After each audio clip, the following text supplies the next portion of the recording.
Hey, get a grip.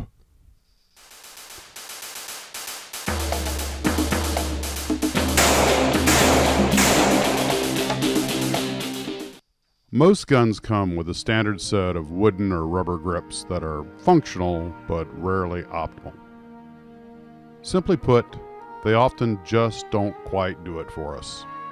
They're either too big or too small for our hands, and they often look a little pedestrian. On vintage guns, they're also rather often somewhat non-ergonomic.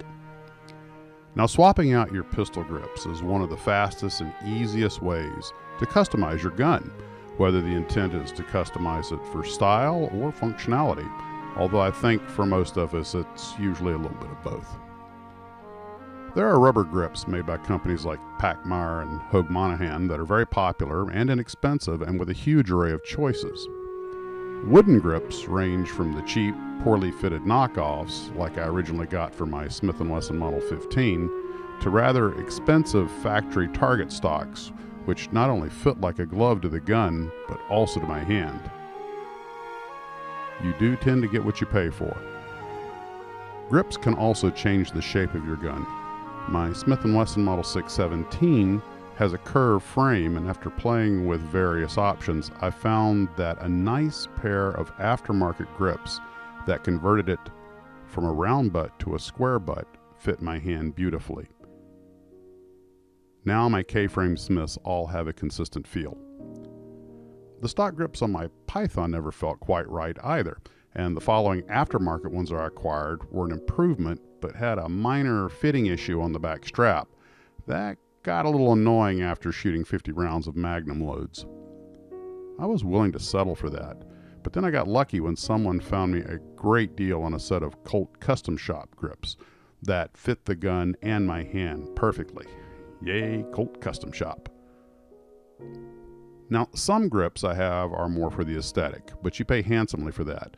The Sandbar Stag grips for my Ruger Vaqueros were $175 per set back in 2005, and they've only skyrocketed in price since then because of an import ban from India.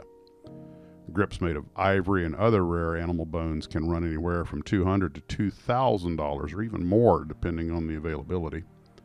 Also, original factory grips for older guns can easily run in excess of $200, again depending on condition and rarity. Guns like my 1911 have such an easy, flat-fitting set of grips that fitting is rarely an issue, and they're so easy to make that there's a wide selection. But guns with complex curves can be trickier, ergo more expensive and harder to fit. In general, as I mentioned, you tend to get what you pay for. Having the original, or at least a period-correct set of grips on a gun can have quite an impact on the price as well, especially with vintage guns. A few of my guns were good deals because they had aftermarket grips.